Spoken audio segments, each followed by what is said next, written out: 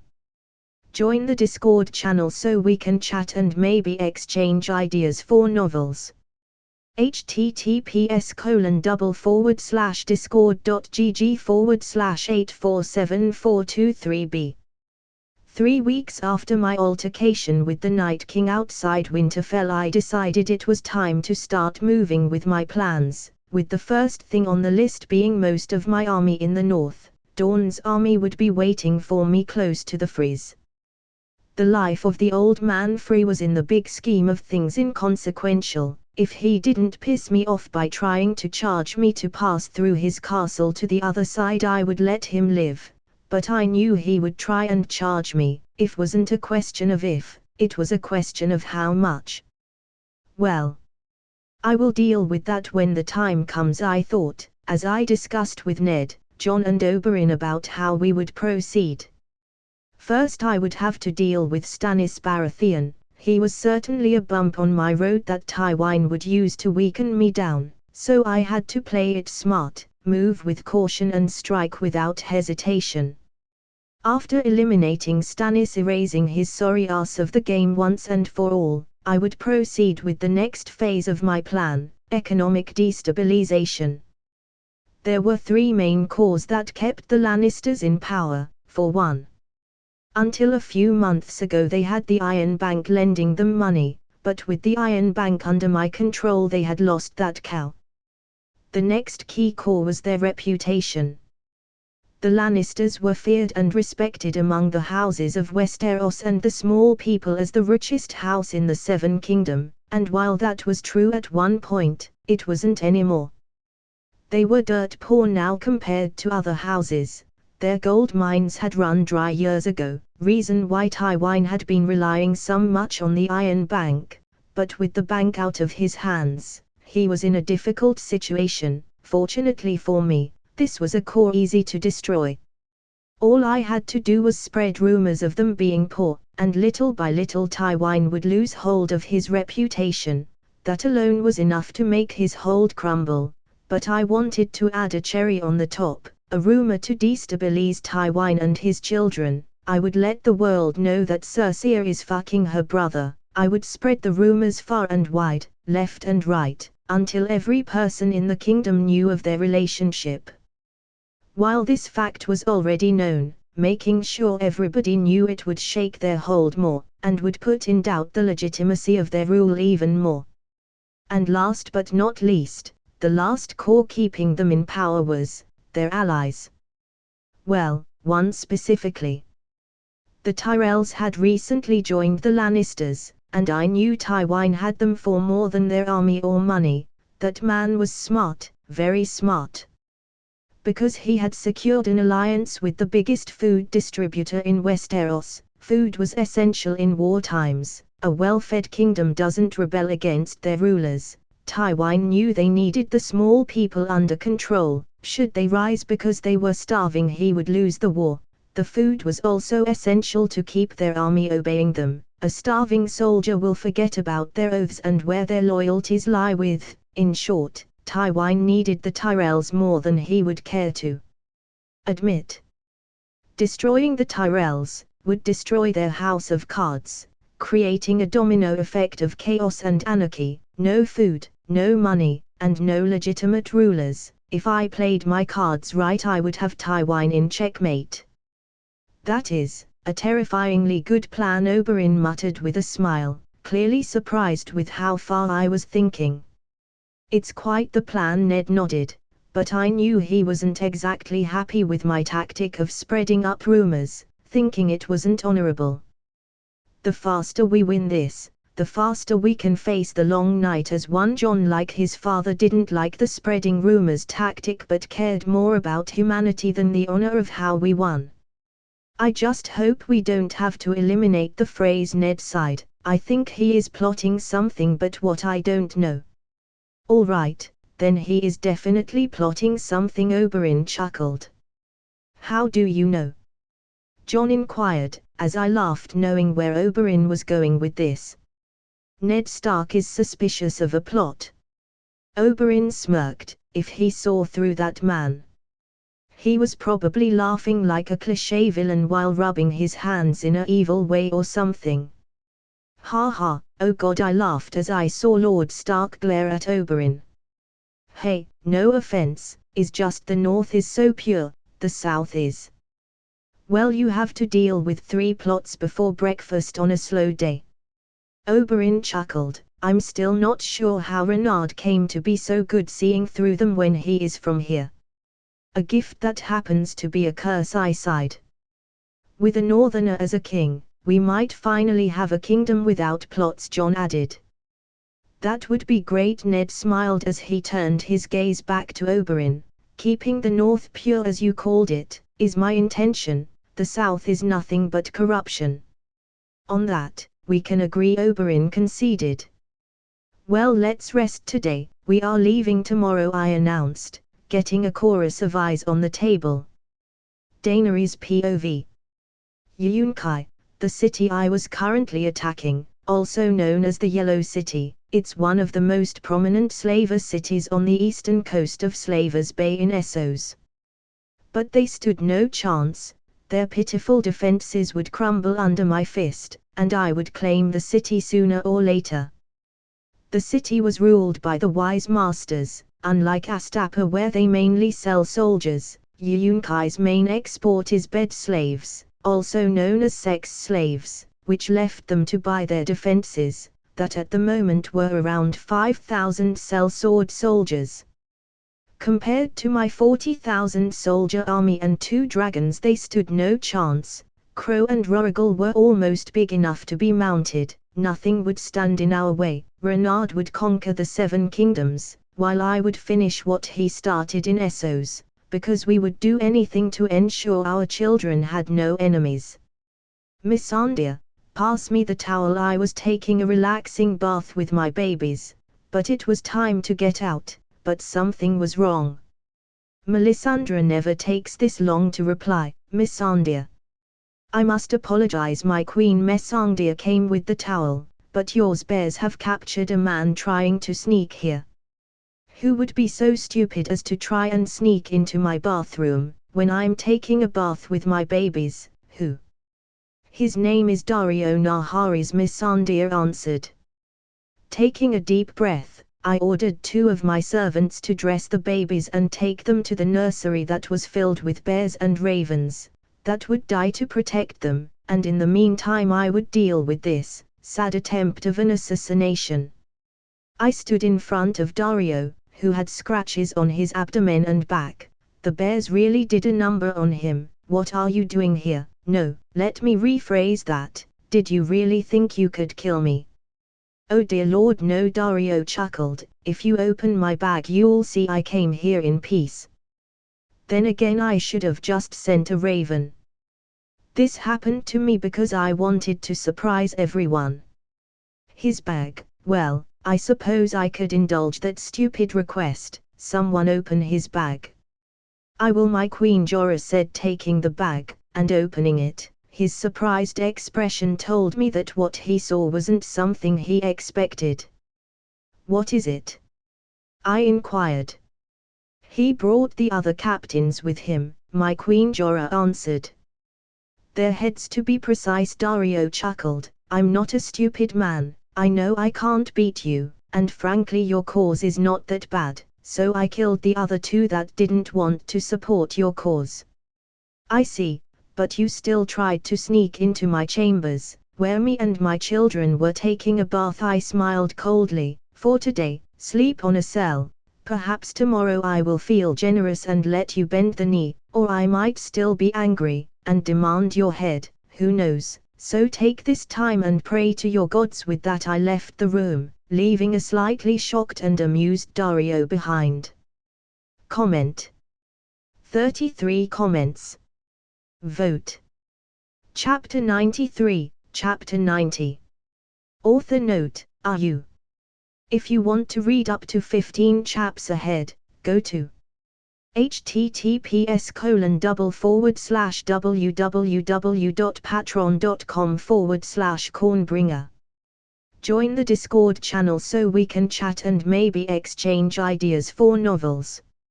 https://discord.gg/8474223b. With my army finally on the north, it was time to start moving south. It was time to destabilize the Lannisters. My ravens would take care of that. 100 of them would spread far and wide, dropping the information I wanted about my enemies, creating a social chaos. In the meantime, I would move my entire focus on 2 tasks: 1, defeating Stannis; 2, destroying the Tyrells. Without Stannis things would go a bit easier for me and I would get access to a nearly endless supply of dragonglass, and without the Tyrells, the kingdom would have no food. No food means no passive little people. No passive little people mean riots, and with the riots comes my attack. It will take us a month to get to the Frizz Bridge, Ned informed, which brought me back to something I had yet to decide: what to do with the old man Free. I knew for a fact he would not let me pass for free. He was too greedy to allow that. He might fear me, but his greed completely overrides any other emotion, and while his death was a guaranteed fact, the when was the question. Depending of how greedy he tried to be, it would depend on whether I focus on destroying his house first or leave him for last. In the great scheme of things he inconsequential. He has no army to pose a threat, nor the wits to outwit me. He was a bug waiting to be squished on. Well, 1 month before this war starts, I nodded as I looked ahead of the road deep in thought. Things were finally coming into place. The end of this wretched game was coming, and I would ensure it was destroyed for good, for my family, for my people. I would win. But none of that mattered if I didn't win the final war, the fight against the others. Only then, the world would be safe. Young Griff POV. Cold, fear, despair, there was nothing but that beyond the wall, and I had doomed my army to this destiny. That was all I could think of as laid on the floor, seeing the monster that had decimated my army alone. Our weapons were useless, our numbers were useless, nothing we did made a difference. In the end we were a page on a book no one will ever read. Life is so fragile, so pathetic, the monster muttered, his blue eyes glowing with nothing but a cold feeling of death. What are you? I inquired, focusing really hard on not passing out, blood loss already affecting me. I am the end. As his response sent a shiver down my spine, I started to see my men, the men that had come with me, the men I had killed on this trip by bringing them here, rise from the ground, their bodies coming back to life. That monster pretended to desecrate them even after death. Someone will stop you, I know it.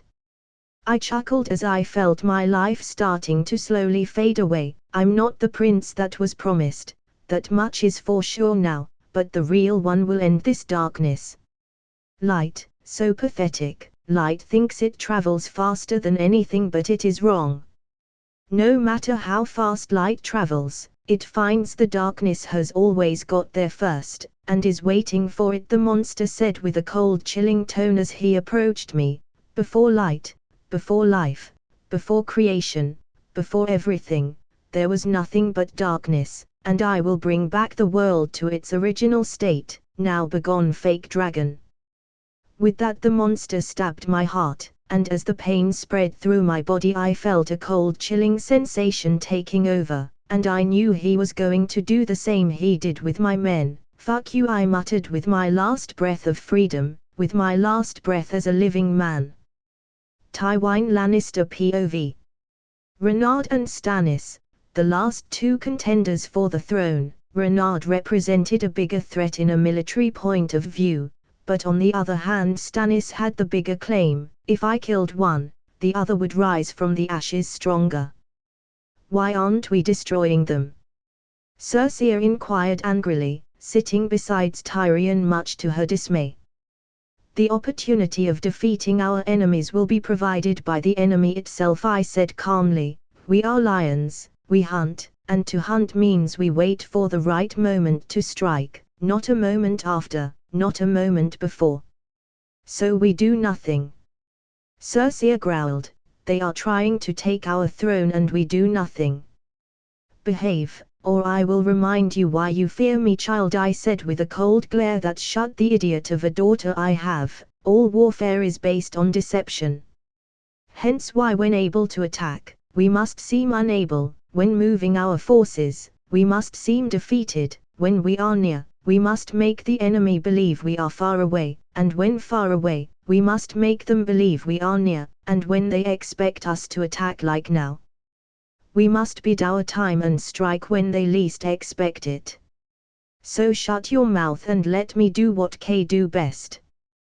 The question is, who should we eliminate first? Tyrion inquired. Renaud or Stannis?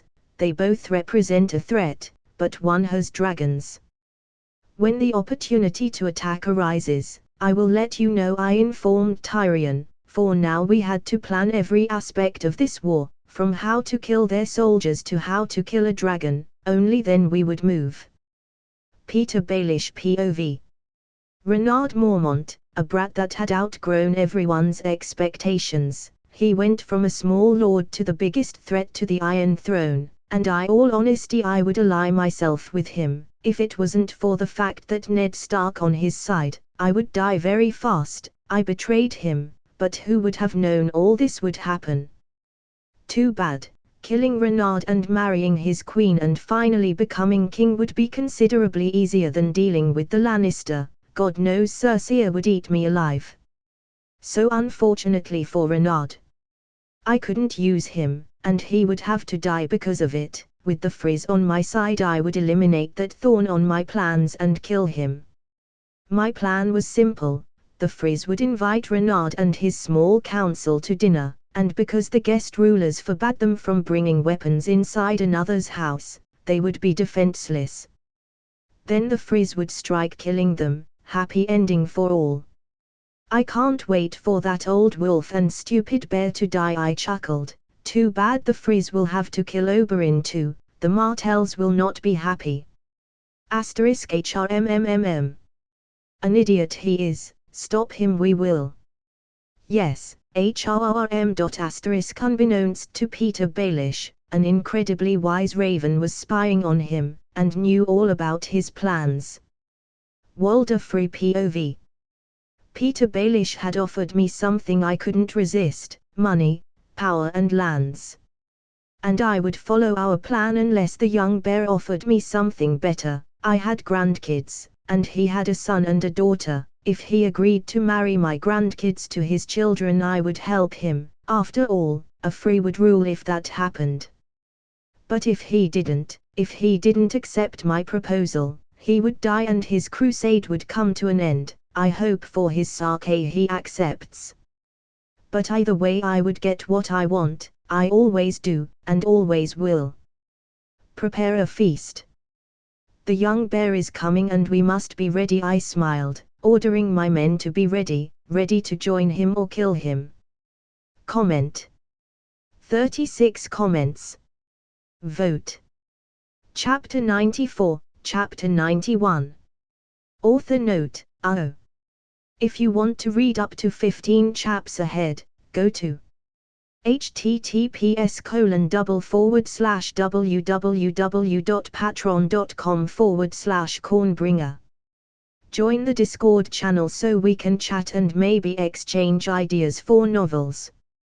https://discord.gg/847423b The twins, or more commonly known as the crossing, was magnificent. I know the lord leading them is a piece of shit, but the castle and seat of House Free is quite the sight. We are here, my king, Ned informed me. He had repeated in the trip over 100 times that I had to be cautious with Lord Free because he only played for his own benefit, not shit Sherlock. I know, I nodded, seeing the Frees' castle from afar. So far I could note that their castle consisted of 2 near identical towers that were considerably bigger and a fortified bridge over the green fork of the River Trident, which made it almost impossible to cross to the south without paying them. Quite a smart tactic of the Frees' predecessors to rise in power, to be honest. After all, they made the twins represent the only crossing point over the green fork for hundreds of miles in either direction, turning their entire castle in a barrier to travelers and merchants traveling from the north to the western riverlands.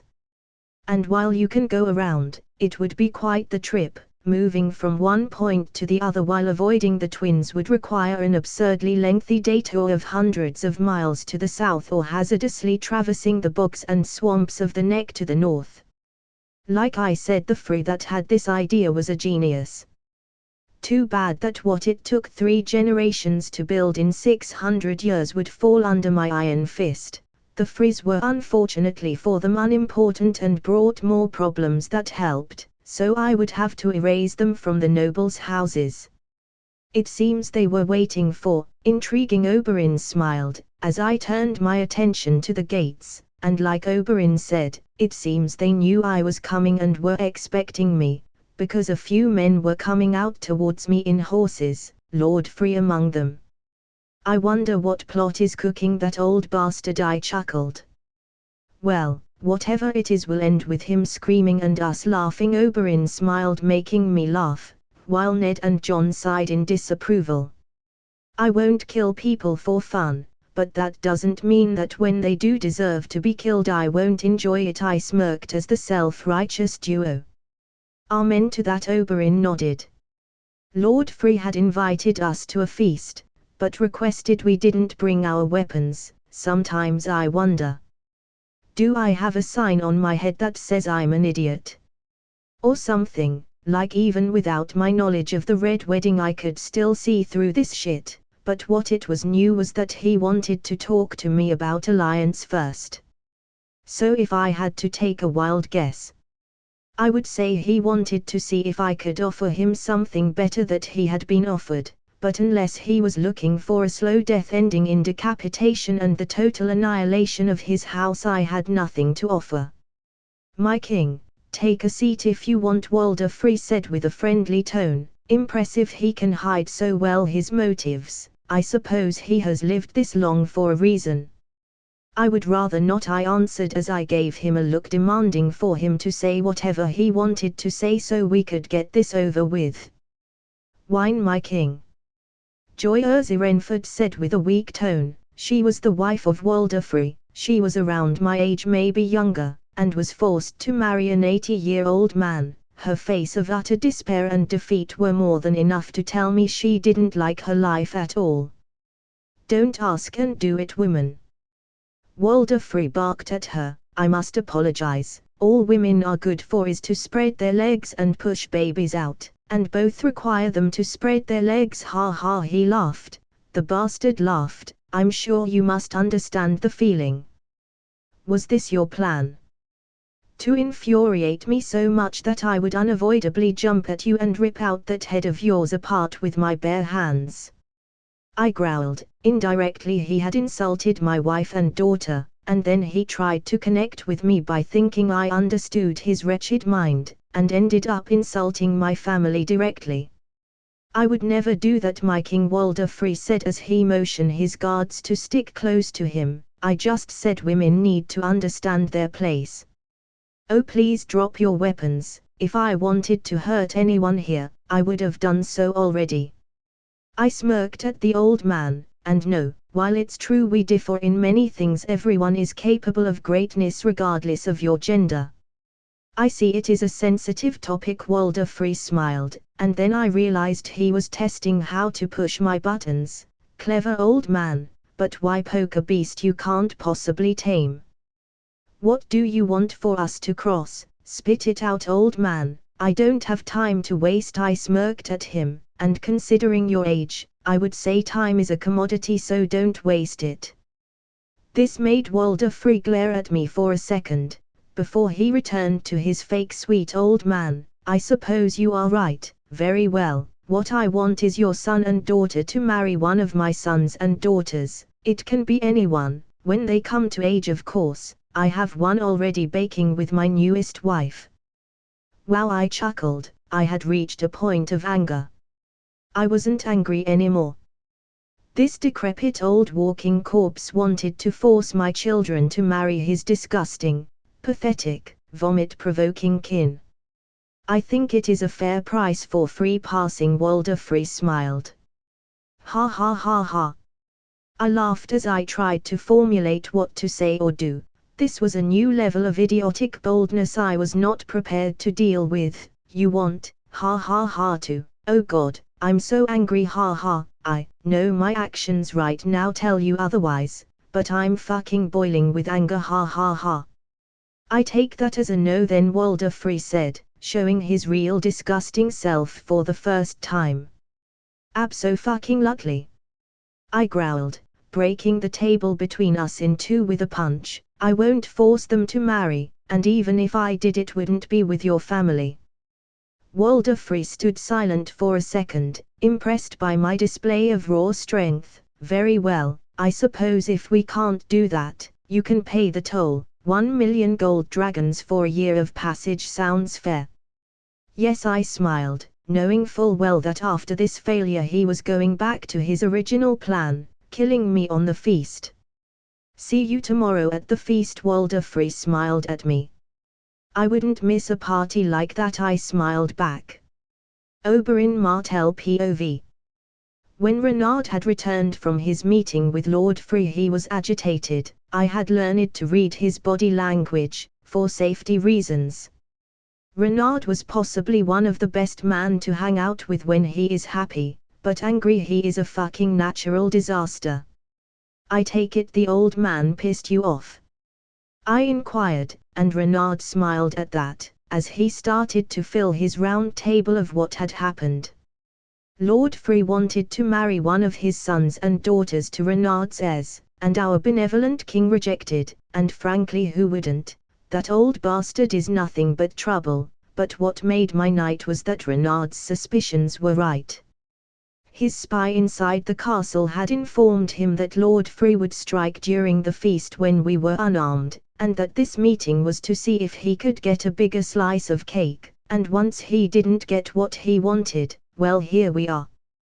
Well, now this is a real party, I smiled, holding my spear tight. To think he would go that far, breaking the guest rights. Where is the honor? Ned muttered. So what do we do? Jon inquired. We destroy him and his house. Renard smirked at us. I will make sure no one ever remembers House Free after tomorrow. Sounds delightful, I smirked. Comment. 34 comments. Vote. Chapter 95, Chapter 92. Author note.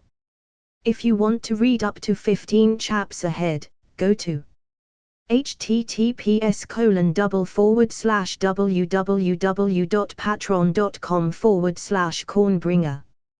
Join the Discord channel so we can chat and maybe exchange ideas for novels. https://discord.gg/8474223b. The party was as I had imagined, full of alcohol and other intoxicating substances to keep my men very drunk, making them easy targets. What the old Free didn't know was that I had told my men about his little plan, and the ones with me inside had orders to pretend to be drinking until the doors to the feast were down. I had also ordered them to hide their weapons, all for dramatic purposes, of course, but that weren't the only orders I gave, because I had other plans for my men outside. Knowing his plan to the letter made it easier for me to counter his moves in every step, For one, I had already replaced his archers and crossbowmen with mine, all while we were pretending to enjoy the party. You would be surprised how little sound a man makes when dying if you know where to strike. Little by little my men would eliminate his outside, making sure to not make any sounds. And by the moment he decided to end me, all he would have left of his house would be his decrepit ass and his soon-to-be dead children. For now, all I had to do was wait, and let things fall into place, nothing more but enjoying the show.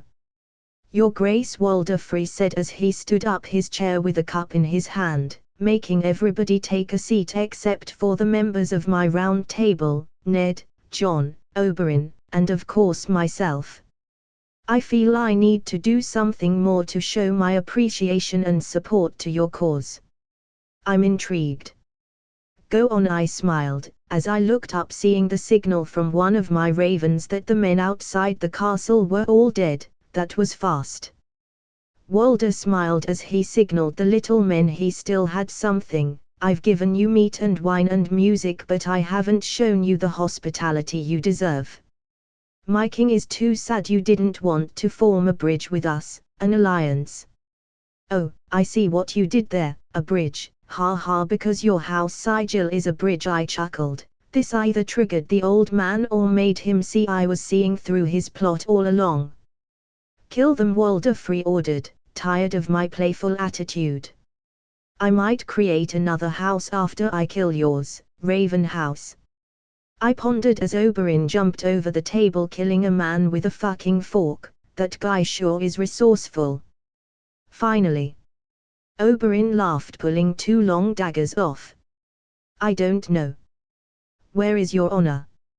Ned shouted, demanding the old men for an answer as he fought with a short sword barely long enough not to be considered a dagger. Honor is worthless, Walder Free smirked down at us. All right, this got boring, I said, snapping my fingers. Seconds later, arrows started to fly down on the Free soldiers inside the room, killing one by one. Free had a look of shock and terror as he started to put the points together. My attitude, my confidence during all this ordeal. He was old and stupid, but even he knew, now that I had on checkmate since the beginning. Don't bother trying to escape, I smiled. I already took over this castle. We can talk about this, Your Grace, Walder Free begged, getting on his knees, fear, pure and unadulterated despair taking hold of his very core. All the arrogance, confidence, and more he had been showing up until now, completely gone, as if they never were there. I think we did, I chuckled, patting him on the head. You wanted my kids. I said no. You tried to kill me with that. I turned to my friends. Am I missing something? You are not, Your Grace, Ned said as he glared with intense rage at the old man, crying, probably still wondering where was his honor or something. I think that's about right, Your Grace, Oberyn smiled. John nodded. So as you can see, we talked about it, I sighed. So I will give you 1 minute to regain what little self-respect you have left, and then I will kill you. I have a child coming, Walder Free said rapidly, pointing at his wife. The child will need his father. I killed all your family today. Every single one of them except for her. I pointed at his wife, because she is the only member of your family that actually wanted to die, and I can't blame her. Sleeping with you must be a nightmare. I can't imagine a fate worse than that. Oh, for the love God! Oberyn said in disgust, you had to put that image on my head. I will need therapy after this. Not my fault, Oberyn, I shrugged with a smile as I turned my attention back to the old man, so ready to die. I demand a trial by combat. Oh, that was unexpected. The old man was trying to use Westerosi laws against me, and while it was a clever move, he didn't think things through. For once he had no warriors, in which case he would have to fight for himself. Sure, I chuckled. Please go ahead, call your champion. Walder Free said slowly, freezing as the realization hit him. He had no champion, and no ally he thought he had. would send one to save him. He was worthless to everyone. Without his castle he was but an ant, and I feel I'm insulting ants. Oh yeah, you don't have any. I'm pretty sure that by this point my men have already wiped your army off the map, I chuckled as I grabbed a sword from the ground. I. Walder Free was apparently stuck on a loop. By law, you are entitled to a champion. If no champ is available, you would have to fight for yourself, I smiled, tossing the sword I had grabbed at him. There you go. I can't fight. Walder Free cried out, I can barely walk. Have mercy of this old man. Geez, talk about pathetic, I smirked. This is sad, very sad, but in a good way, Oberyn said, approving of this situation. Coward, not even in death you have honor, Ned Stark growled. Grabbing a second sword from the ground, I started to approach the old man, with a smile slowly forming on my face as I eyed the girl he had forced to take his seed and marry him. An idea of sorts came to life. Lady Joyous Renford, how would you like to kill this man? I mean, you kinda look like you want to slice his dick. No. I won't die at the hands of a weak and, the old man couldn't finish his sentence, for I had punched him with enough strength to render him immobile but no unconscious. Your Grace. Desire, overwhelming desire. She was afraid of me, but I could see she wanted to take my offer more than anything. I don't think letting the young lady do that is a wise idea, Ned Stark said, a bit uncomfortable with my decision. We need to purge our own demons, Lord Stark, and for her to ever be at peace. She has to do it. You don't have to like it, but she has more rights than I do to kill him, I said with a tone that said my decision was final. I couldn't agree more, Oberyn said with a serious tone, probably imagining how he would make Tywin suffer or something. I want to kill him. Joyous Renford said with tears running down her eyes, anger, happiness, disgust, sadness, a turmoil of emotions going through her at the same time. Sure, enjoy, I choose you to be my champion, I nodded, leaving the young lady alone with her husband. After all, I had a castle to clean up, and an army to regroup, and the screams of pain of Walder would surely make this night memorable. Comment. 34 comments. Vote. Chapter 96, Chapter 93. Author note. .uu. If you want to read up to 17 chaps ahead, go to https://www.patreon.com/cornbringer. Join the Discord channel so we can chat and maybe exchange ideas for novels.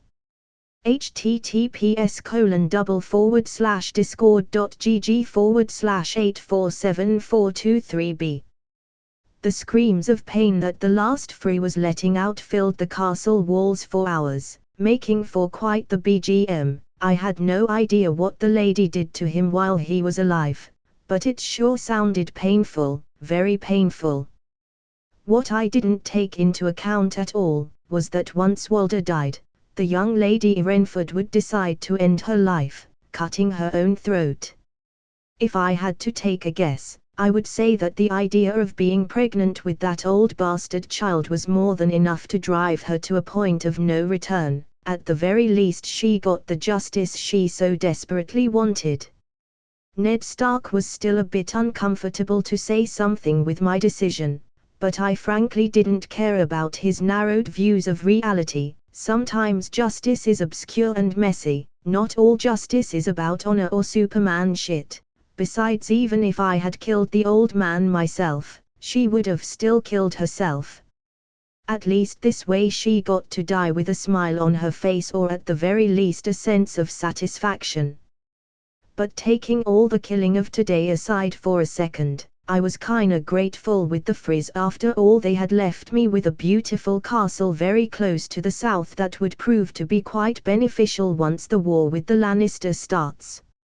In short, I had access to the south, while the Lannisters, and Stannis didn't have access to the north, at least not direct access. What it would take me hours to move, it would take them days. I think we should regroup with Dawn first, before we start moving, Ned said, and he was right. Oberyn had only brought with him a handful of Dornish soldiers, and in the north the Martells had only sent a small part of their army. We needed their full army before moving forward. Very well, I nodded. I knew full well I had to go to Dawn myself, to seal in blood the alliance with Dawn. One thing was Oberyn supporting me, but if I didn't have his brother kneeling, then, well, things could go south if they decide to stop helping me. Lord Stark, you are in charge of my army and people in my absence. Don't engage on combat unless is unavoidable and totally necessary. I'll be back. I suppose I'll go with you, Oberyn smiled. We have an army to bring, and some Lannisters to kill. I chuckled. Tywin Lannister POV. Peter Baelish has requested to see me. He said he had wonderful news, and I couldn't help but wonder what was this little worm planning. He thought he was so clever, so cunning. But even a blind child could see through his pathetic schemes, but at times he was useful. Reason why he still breathes. Lord Hand, Peter Baelish greeted as he entered my office. My time is worth gold, Littlefinger. Speak, and for your sake go straight to the point, I said, taking a sip of my cup of wine. As you wish, Peter Baelish nodded. I wanted to let you know, Lord Hand, that I have taken care of Renard. Soon we will be hearing of his sad demise. Isn't that wonderful? How could this worm say that he took care of our main enemy? If that was so easy, I would have done so already. Besides, Renard was still on the twins. What has he done? What have you done? If my suspicions were right, Peter Baelish convinced the Frizz to try and kill Renard, but only a brainless piece of shit would ever think that would work. Renard wasn't Ned Stark, he wasn't blinded by stupidity, he was playing the game, quite superbly if I might add, and he knew the best way to play it was to trust nobody, meaning an assassination attempt even by using the guest rights would prove to be useless. The kid defeated bravos for fuck's sake. I made a deal with Lord Free to dash the moment his mouth confirmed my suspicions. He met the full force of my fist colliding with his teeth. Guards, take him to a room, and don't let him leave, I ordered the guards, who started to drag the imbecile off my presence. It was the best way. Peter Baelish shouted, trying to defend his case. Stop, I ordered the guards. Let me make a wild guess of what will actually happen. Renard will go talk with Lord Free. Lord Free, being that he has no loyalties, will try to get a bigger offer. Once he doesn't, he will try your plan, but, surprise. Renard knew all along, and kills everyone, taking hold of the only straight passage to north. He is just a brat. We will. Peter Baelish tried to defend his idiotic point once again, but a slap proved to me efficient in shutting him up. You know why I know how things will play out? I asked Peter Baelish, who shook his head, afraid at this point for his life. Because that's how I would have done it. If I were on his place, things would play exactly as I told you. People seem to underestimate him, because he comes from the north, others because he is young, and some because he comes from a small house. But I don't underestimate him. I might have at the beginning, but he proved I was wrong, and Littlefinger, unlike many, I learn from my mistakes. I understand. Peter Baelish once again tried to talk, but I had grown tired of his annoying company. Take him, and don't let him get out of the castle. His fate is to be decided soon, depending on the outcome of his stupid plan. So you might as well pray. Peter Baelish, I said as I walked out of my solar, leaving a terrified Littlefinger behind as he was being dragged across the castle to a room. Robb Stark POV. Father had left me in charge of the house for the moment being. I was set to march with the rest of the army in a month to help them win this war, but now, that wasn't the most shocking thing. John, the bastard brother I always thought was my brother, was actually my cousin, a Targaryen. That revelation didn't help Mother at all. She thought this was a way of Renard to humiliate her even more, making the bastard she hated a lord, and important lord. At this point Mother's ramblings were stupid, but I suppose I understood somewhat what she was feeling to an extent. The surprise was overwhelming, but unlike her, my mind wasn't totally dominated by her uncalled hate for Renard. So John is our cousin? Sansa muttered, still in disbelief. I nodded, lost in thought. Well, that makes sense considering I don't see father with another woman, Sansa added, and she was right. We never really understood how father could do that, and now, things finally became clear. He's still my brother, Arya smiled. On that we can all agree, I chuckled. In the end, no matter who John was, Arya was right, he was our brother. He might have dragon blood on his veins, but he was a wolf all the way, and he was part of our pack. The lone wolf dies but the pack survives, and we were going to survive this war. Comment. 39 comments. Vote. Chapter 97, Chapter 94. Author note, .uu. If you want to read up to 15 chaps ahead, go to https://www.patreon.com/cornbringer. Join the Discord channel so we can chat and maybe exchange ideas for novels.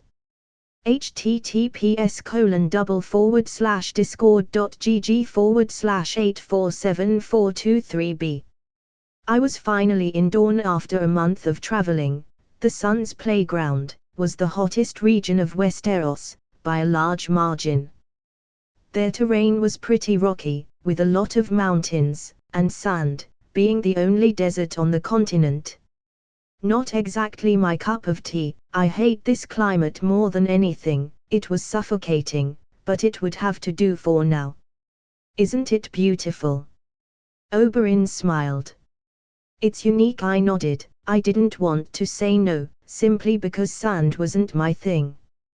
But I wasn't here to enjoy the sights. No, I was here with one sole purpose, to discuss my alliance with Doran Martell. While it was true that Dorne was the least populous kingdom of the Seven Kingdoms, it was also true that Dornishmen were able to raise around 50,000 soldiers, and for what I had seen and heard from Oberyn, their fighting style was pretty much the same to the Unsullied, making them a force to be reckoned with. Well, while I would love to give you a tour, we have no time, Oberyn smiled. My brother is waiting for you, so let's make haste. Sounds good to me, I nodded. The faster I dealt with this, the faster I would be in the battlefield kicking the Lannisters' ass, oh yeah, and Stannis' ass. It didn't take us long to arrive at the ancestral seat of House Martell, and for a second I felt I was still in Essos. The old palace had a unique architecture with a slender spear tower coming out of it, alongside a massive stone tower, with both stretching over 150 feet tall above the ground. The old palace had a dome of gold and leaded glass, making that the throne room. The floors were of pale marble. For them not being the richest house, their castle was one of the most expensive ones possibly. Odd, I thought my brother would be here, Oberyn hummed, deep in thought. Since we entered the castle he had taken upon himself to find his brother. Maybe this is his way to give me a tour. He must be at his solar. As we walked around the castle, down to Doran's solar, a girl rushed at Oberyn, hugging him. At first I thought that it was one of his many lovers, but I was proven otherwise, when she called him daddy, which still had me at doubt, but then he called her daughter, and to be honest I still wasn't completely sure. My king, allow me to present you my daughter, Tyen Sand. Oberyn smiled, as the girl bowed, and holy shit was she different to her TV counterpart, like a fucking lot. They didn't share any similarities at all. A pleasure to meet you, my king, Tien said in a sultryous tone, biting her lips. Jesus, does the horny runs in the family, the pleasure is mine. Not yet, Tien winked at me, but soon. I kinda feel I need to sleep with an eye open, or I will wake up with her riding me. Holy fucking moly, sorry but I'm a married man, and I don't think your queen is into trios. Honey, for the sake of daddy's balls, don't hit on the king, both him and the queen are very, very scary. Oberyn pseudo-joked about it. No fun, Tien pouted, as I was lost at how different she was to what I expected. So far everyone was somewhat similar to their show counterparts. Yes, they had their differences, but not by this much. Tien has a fair white, almost snow-colored skin, with golden hair and deep blue eyes with dimples bloom in her cheeks, and she also had a gentle sweet voice, almost as if she was naive and innocent. Perhaps that was part of her game, to make others lower their guard. Father, you are back.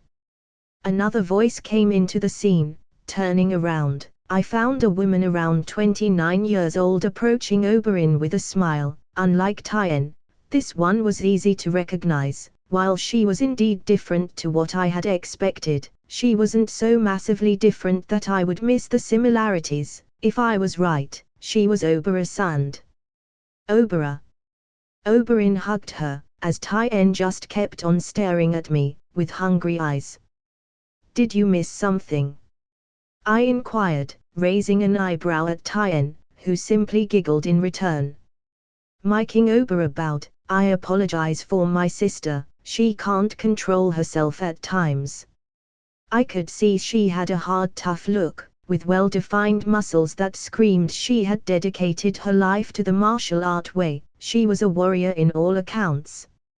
It's all right, nothing bad with some window shopping from time to time, I smiled. It's when you get handsy, that you get into some trouble. I love that. Oberyn laughed. I will use that line sometime. Now it was only a matter of time for the last snake of the desert to appear. I wonder how Nymeria will look. Would she be within what I expected or completely out of the spectrum, like Tien? Father. Bingo. Sometimes, if like the universe listens to my thoughts. Inwardly chuckling, I turned around to see Nymeria running towards Oberyn with a wide happy smile. Nymeria. Oberyn smiled back at her. And it seemed the only one out of the spectrum was Tien.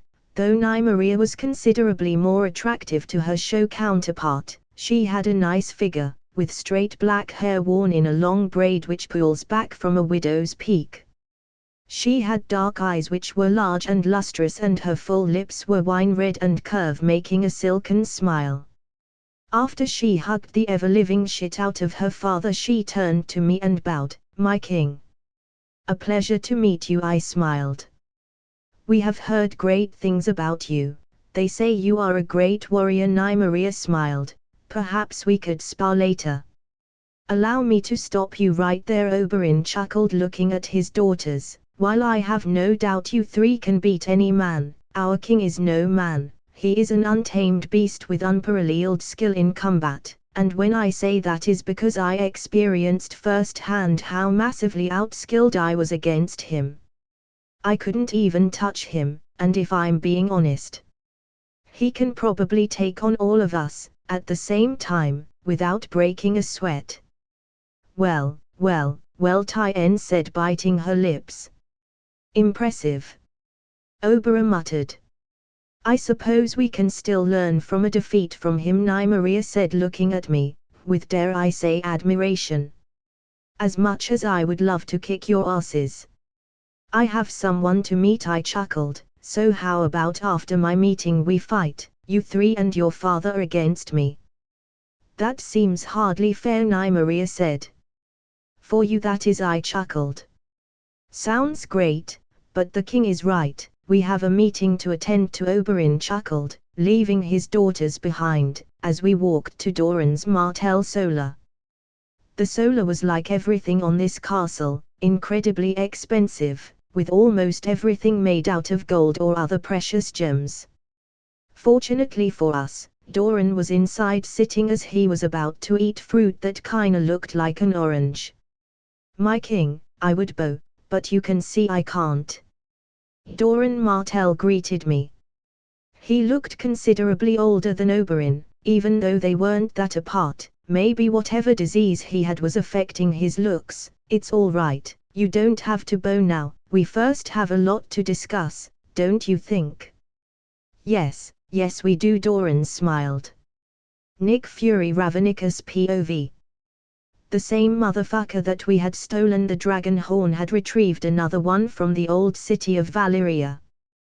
But I wasn't going to let this bitch get ahead of us.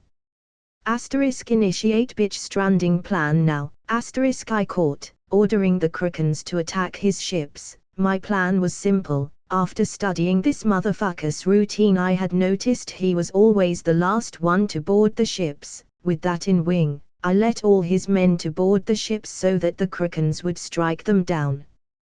What in the seven hells? Euron Greyjoy shouted in disbelief, seeing his ships and his other horn sink into the ocean. "Surprise, motherfucker," I said from above. It had taken me some time, but I learned that we could imitate human speech, and this worked well right now. "You talk." Euron Greyjoy said angry, "I remember you. You were that weird bird that took my horn." "That's right, motherfucker, enjoy your stay, bitch," I said as I got ready to leave, "and good luck telling others about this. Nobody is going to believe your ass. I will kill you." Euron Greyjoy shouted in anger. "You will certainly try, but will fail," I replied. "You should feel lucky that your life belongs to the cornbringer, otherwise your motherfucking ass would be inside Jerry the Kraken." With that I flew with my squad out of the scene, leaving a very angry human behind. Comment. 57 comments. Vote. Chapter 98, Chapter 95. Author note, .uu. If you want to read up to 15 chaps ahead, go to I also have 3 chaps for the Avatar novel ready.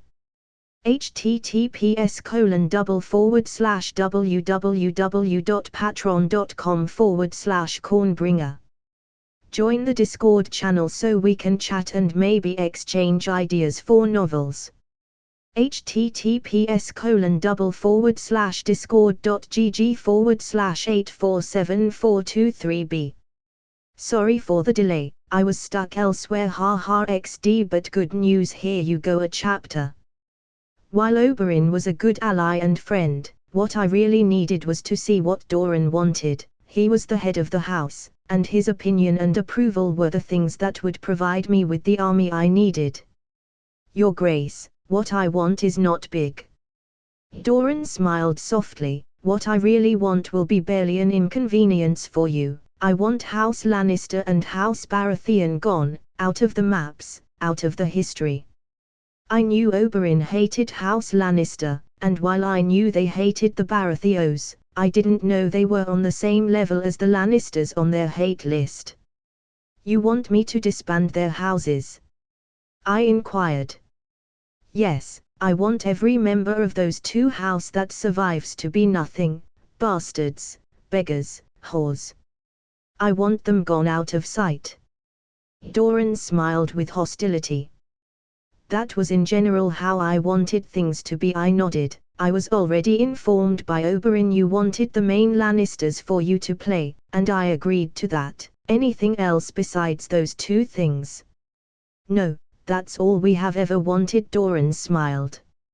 "So all that is left is for you to kneel?" Brother Oberyn snickered behind his brother. "You have to make everything sound perverted, don't you?" Doran sighed in exasperation. "If not me, who else?" Oberyn smirked at him. "No one." I sighed. With a lot of effort, Doran got off his chair, and slowly but surely started to kneel. "I pledge my house and my people to your King Renard Mormont, first of his name." I smiled at his effort, as I walked up to him. "For as long as I live." For as long as my house stands we will stand by you.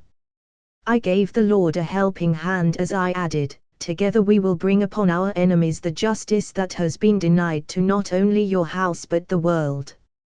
I desire nothing but that, my liege. Doran smiled full of hope, but his eyes denoted anger, not directed towards me. I knew that much, but still I could see his eyes sparkling with hate and excitement. After all, this was probably the first time in years he finally had the chance to let go of his emotions, because he finally had a chance to get his revenge.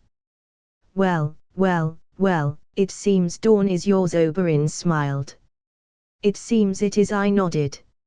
So about that fight you promised my daughters? Oberyn smiled. The king did what? Doran inquired. Oh, nothing, just a friendly match between allies, in which we will get our asses handed to us. Pretty badly, might I add. Oberyn chuckled. I suppose it would do us go to see how good is our king in combat. Doran sighed. Oh, believe he is good. Oberyn chuckled. Too good. Thanks. I wasn't sure how to respond to his praises, not really used to get them so often. The sand snakes of Dawn v me, I had to be honest, they were good, better than the 80% of people I have killed, and at least 90% more lethal with all the poison they used on their weapons. If their opponent was anyone but me, they would have demolished the poor guy with their amazing teamwork, coordination and skill. Oberyn alone was a beast already, and with his daughters alongside him it was as if I fought with a pack of trained animals. But regardless of their incredible skill and amazing teamwork, they met with a wall they just couldn't climb, and because of that, they were utterly defeated, one-punch style. I mean, not literally. I knocked each one with a single punch after I got bored of dancing around them as I dodged their attacks. I have never felt so powerless. Tyen muttered as she turned to me, I like it. Jesus.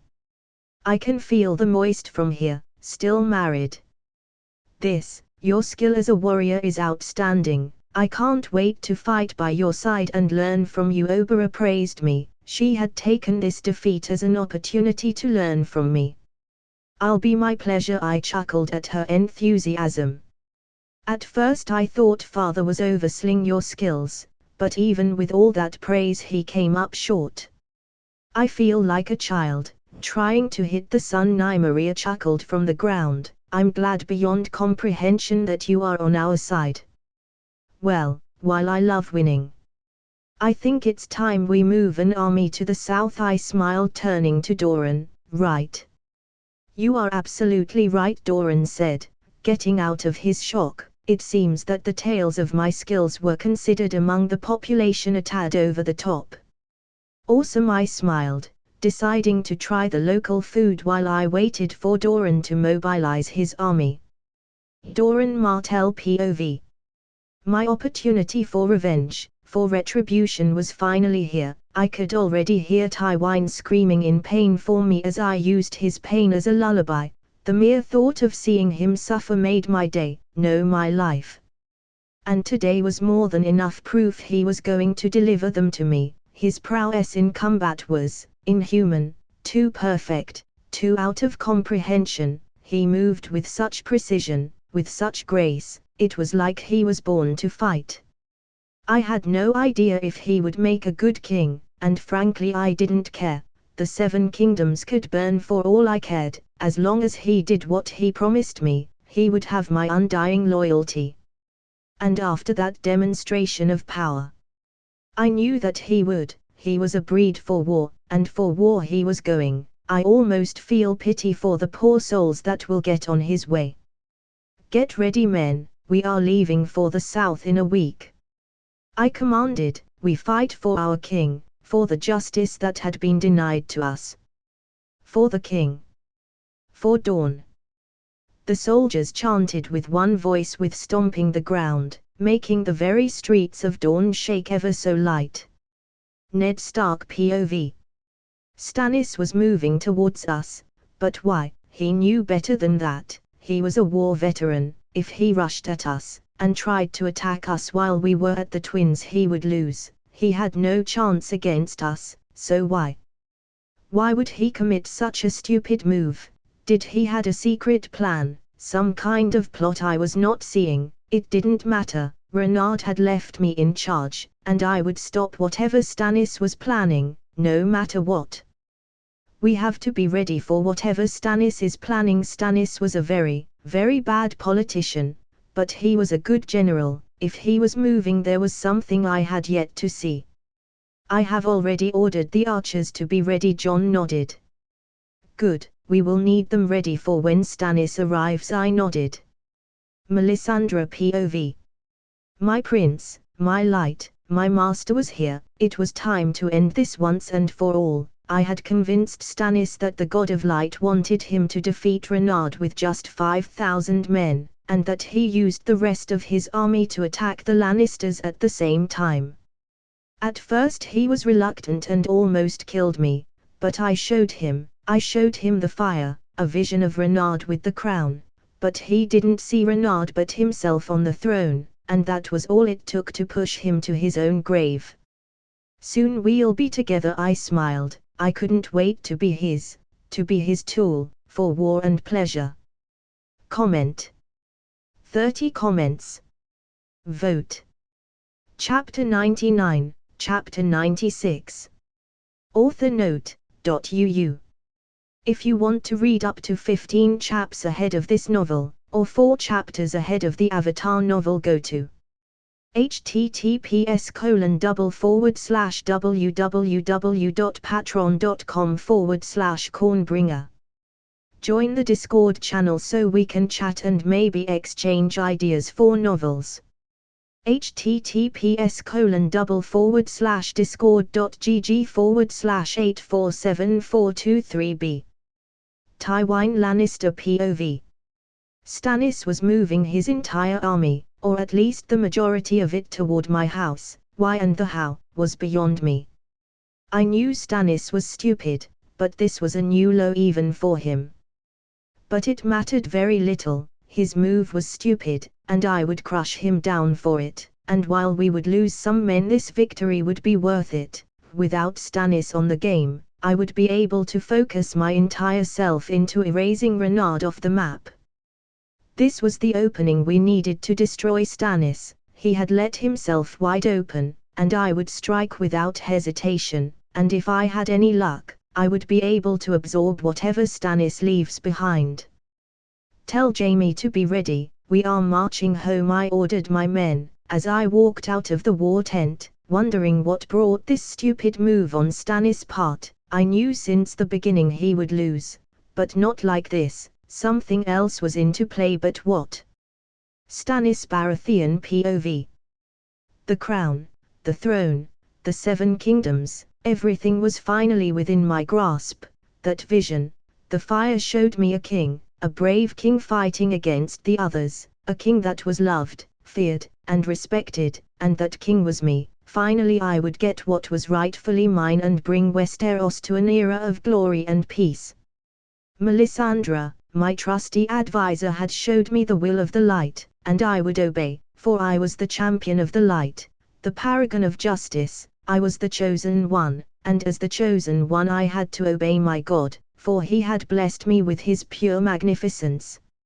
And for me to bathe on that beautiful glory I saw on the fire, all I would have to do was to end Renard, with an army of 5,000 men, just that.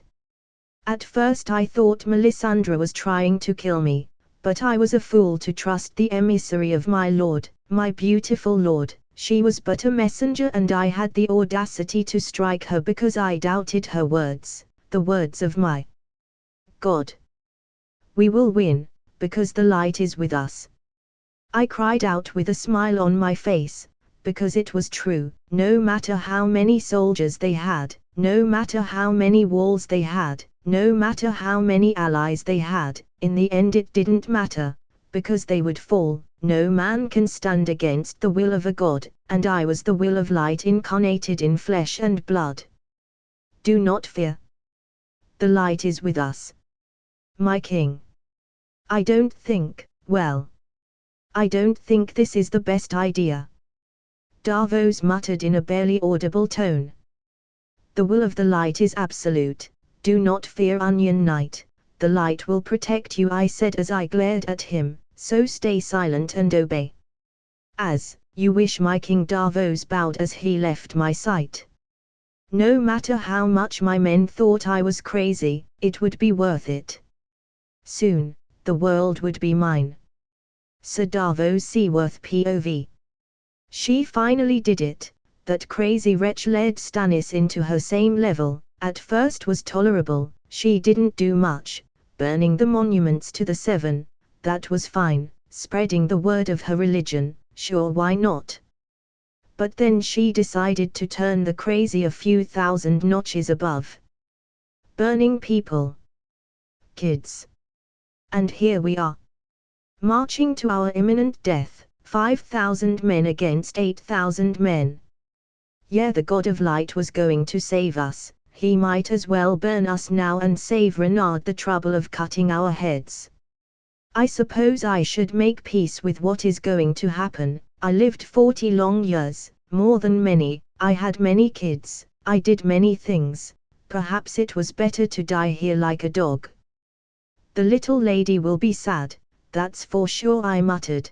That girl was so innocent, so naive, yet so smart. She even learned how to read better than me in less time. Not that I read very well, but still, 42 years old is not that bad. At least I will be remembered as an idiot. But remembered nonetheless. Joffrey Baratheon POV. Renard was at last here in Westeros, and it was finally the moment to show that worm who was the superior being. I would kill and destroy everything he held dear. His wife and children would be raped to death in front of him. Seeing him powerless would cement me as the most powerful king to have ever lived. His tears, his pain, the screams of his family, they would all bring me endless hours of happiness. I just couldn't wait.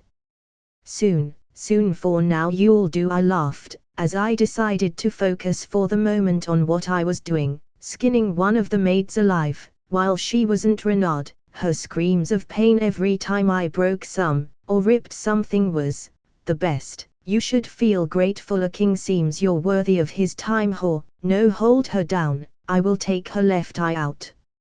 MPPPPH. The maid tried to scream, her terror overtaking her. Yes, this is what I wanted, seeing her face, her pain, her suffering, this was the absolute best. Bob the Raven POV. I'm Gary. Unlike the majority of my high brothers and sisters, I don't have a unique trait, I don't wear weird clothes, I don't talk weird, and I am not a master chef, I just plain old boring Bob. And while I might not have special abilities and or personality like some of my brothers and sisters, I would still do my absolute best to serve the great cornbringer. Scream. Scream. I could faintly hear Joffrey shouting with pleasure. Deciding it was best to investigate, I flew to the source of the sound, finding Joffrey with a skinning knife above. Oh God! *core. For the love of corn. Well, it's settled, inbreeding between humans is an atrocity against every natural law. I caught leaving the area, feeling sorry for the poor thing under him. But soon that mutilated human would have the justice his or her mutilated body deserved. Renard was that for everything justice and corn, not necessarily in that order. Daenerys POV. Yunkai was ours, with every masthead hanging on the wall of the city as a display of what happens when you try to oppose the might of the bears and the fury of the dragons. My queen Dario Naharis said as he knelt down. There are reports of the other slaver cities preparing for you. No matter how much you prepare for a natural disaster, when it hits there is nothing you can do. No matter how much they tried or prepared, they would fall. My queen Missandei said as she entered the throne room of Yunkai with Geralt on her arms. The young prince has been asking for you for hours. Mama, Geralt babbled, extending his arms towards men eager to me on my arms. The princess is sleeping, Miss Andia answered before I could even asked. She was definitely the best babysitter I could ask for. You wanted to be with mommy. I smiled, as I bombarded my sweet little bundle of joy, my treasure with kisses. All right, you can be with mommy, how can I say not to that cute face? Is like switch. Dario muttered. You said something. I inquired with narrowed eyes. Asterisk he did let me burn him. Asterisk crow flew towards him, he was now bigger than bear. Asterisk could you please stop trying to burn everything. Asterisk Roriga did the same but for some reason slapped his brother with his tail. Asterisk Neltarian is out there with dad, while we stay here doing nothing. It's not fair. I want to burn things too. Asterisk Crow hissed at his brother, probably angry for the tail slap. Asterisk I know, but focus that burning desire into other things, like training, or I don't know. Singing, Asterisk Rorigal hissed back calmly. Burning desire. Was that a pun? Asterisk Crow narrowed his eyes at Rorigal as he hissed. Asterisk maybe. Asterisk Rorigal hissed one last time, flying out of the room, with Crow chasing him close behind. Asterisk I will get you. Puns are stupid, asterisk. Asterisk all right, that pun didn't tip the scales in my favor, asterisk. Asterisk arg. Asterisk. Asterisk that was the last one, I'm sorry, asterisk. Without Renard I can only imagine what are they saying, I chuckled, wondering what were my two dragon babies fighting about.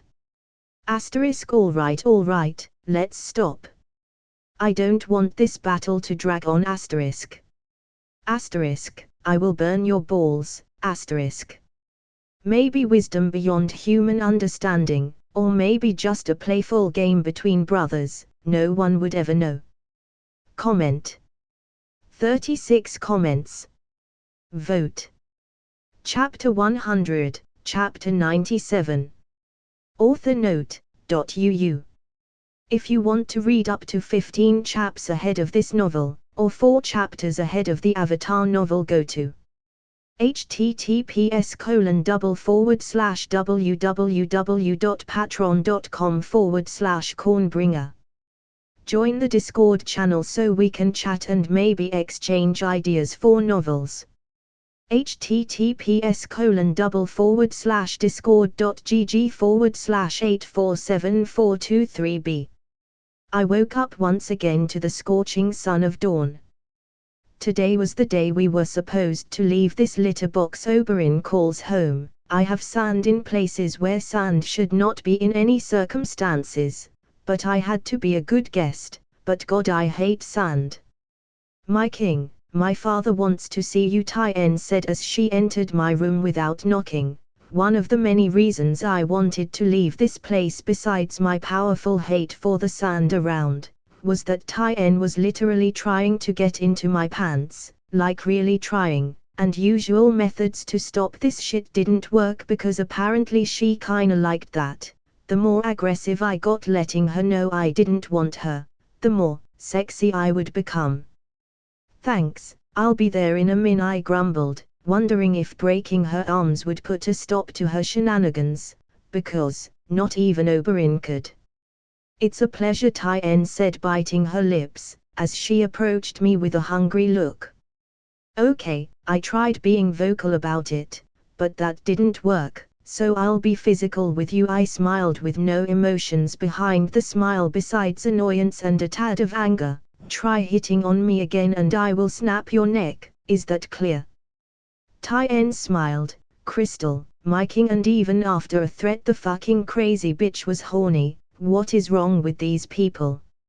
I swear is like she took what Oberyn had and turned that shit to 100, like even Oberyn has a sense of self-preservation, but this crazy bitch has none. Even if I was single I would not fuck her, not at all. Rule number 1 of the man manual, you don't stick it in crazy. Begone now, I grunted, pushing the crazy woman off my room. Nick Fury Ravenicus POV. My mission to stop the bitch-ass motherfucker of Euron Hoth fucking cares was a total success. The idiot was stranded, walking alone, slowly succumbing to his imminent death, and I was here with my special squad, enjoying every moment of it. I can't die here. Euron muttered weakly. He was starving, and very weak. Oh no, are you dying? I flew toward a rock nearby. If so, let me get some corn. I wanna enjoy this show. You fucking talking bird. I will eat you. Euron growled, crawling over to me. Oh no, if only I could fly. Oh wait, I flew off the rock. Well boys, load your guns and shoot. I ordered my squad, who did as they were told. Enjoy what's for dinner, bitch. Soon after, every raven took a number 2 on him. Enjoy is the chef's special. I will end your fucking species, Euron growled, his clothes and head covered in bird shit. We'll be back after lunch. The boys are practicing their aim, so we'll be back after every meal. I flew off with a sense of satisfaction. After I said that, I wasn't entirely sure he would survive long enough to get anywhere. Back to Renard POV. After my usually unusual morning, the ravens fill me in with what was going on in the twins. Apparently Stannis had decided to attack the twins and was marching to his own death. If I had to take a guess, Melisandre was behind all that. Stannis was way too experienced, way too seasoned in the art of war to come up with such a strategy. So let me see if I get this straight. Oberyn said, taking a deep breath. Stannis is marching towards the twins with 5,000 soldiers, while everyone knows you have around 5,000 soldiers waiting for you. Plus another 45,000 coming from Dawn. That's the summary. Yeah, I nodded. That sounds like a very, very stupid idea, Doran commented, but I suppose we shouldn't complain when the enemy makes mistakes. I suppose. Oberyn nodded. Well, it's time to go, I said, clapping my hands, getting their attention. Now that we know Stannis is a thing of the past, we need to move fast, because this also means I'm the only target the Lannister have left. Wise choice, my king, Doran smiled. It took a week, but I finally had what I had come for, an army of 45,000 Dornish soldiers ready to fight and aid me in my quest. Time to board the ships, I smiled, happy with how things were going for me so far. Neltarion Mormont Ravnicus. Father had left me on Bear Island with one order, to wait for his signal. He wanted me to stay hidden until the time for me to fight with him into the battlefield came, and there was nothing I wanted more than that, to prove him I was a good warrior like him, a dragon in body, a bear in spirit and a raven in brains. I would soon burn his enemies away, and protect our family like he does, the Lannisters. Fuck them, I'll burn them. The Baratheon fucks those two, I'll burn them. The champion of who knows what. Fuck that guy too, I'll burn him. I will be so strong that father will have to rely on me. Asterisk fuck yeah, asterisk, I growled as I breathed fire into the sky. Asterisk stop that, asterisk, a horse complained. Asterisk, you will start another fire. Last time we barely had time to stop it. Poor Jimmy will never be forgotten. Asterisk. Asterisk, you are right. Poor Jimmy, he will be missed. Asterisk, I hissed in lament. Asterisk, stop talking like I'm dead. Asterisk. Asterisk, sometimes I can still hear him. Asterisk, the horse cried out. Asterisk, he was the bravest squirrel ever. Asterisk. Asterisk, for the love of nuts, it's no fun anymore. Asterisk.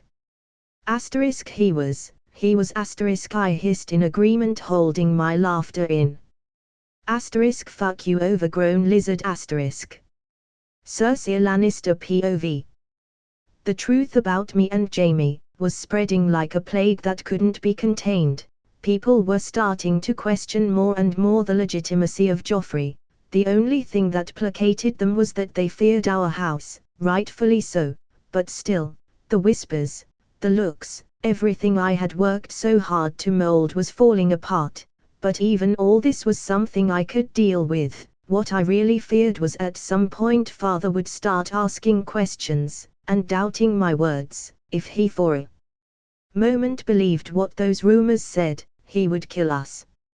Father only loved one thing and one thing only, his legacy, and if he thought someone would destroy it he would not hesitate to strike back. "I'm afraid, Jamie," I whispered as I rested my head on his chest. "Don't be afraid, if push comes to shove I will fight father for us, the entire world if necessary," Jamie reassured. "Do you really have to leave?" I inquired, wondering why did he had to go and fight for Casterly Rock when all that mattered was here. "It's my duty, I fight for you and my children," Jamie chuckled, "and I always will." "Don't you dare to die, or I'll kill you," I muttered. "Only you could do that," Jamie laughed. Olenna Tyrell POV. Stannis has finally did it, he will fall crazy on us, attacking without strategy, without nothing. To think he was one of the many options I had considered for an alliance, knowing his wife was unable to birth him a boy, but I'm glad I didn't move the pieces towards him.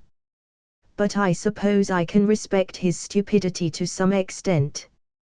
He is dying on his own terms after all, not many men can say that. Once a stupid man, always a stupid man. Now that he had decided to die, all there was left was Renard, and his allies. This was where the real war started. Renard had 3 kingdoms behind him if we counted the Iron Islands he previously conquered. "Grandmother, the wedding is in a month, aren't you excited?" I smiled, looking at the poor naive girl I loved so much. She was smart, but her own innocence and ambition blinded her to the truths of the world. She was marrying, and because of that she would hold the title of a queen. But did that really matter in the end if we didn't win? She was way too carefree for what was happening around. But I suppose it's my duty to worry for everyone in this family, for now that is. "I'm thrilled," I replied.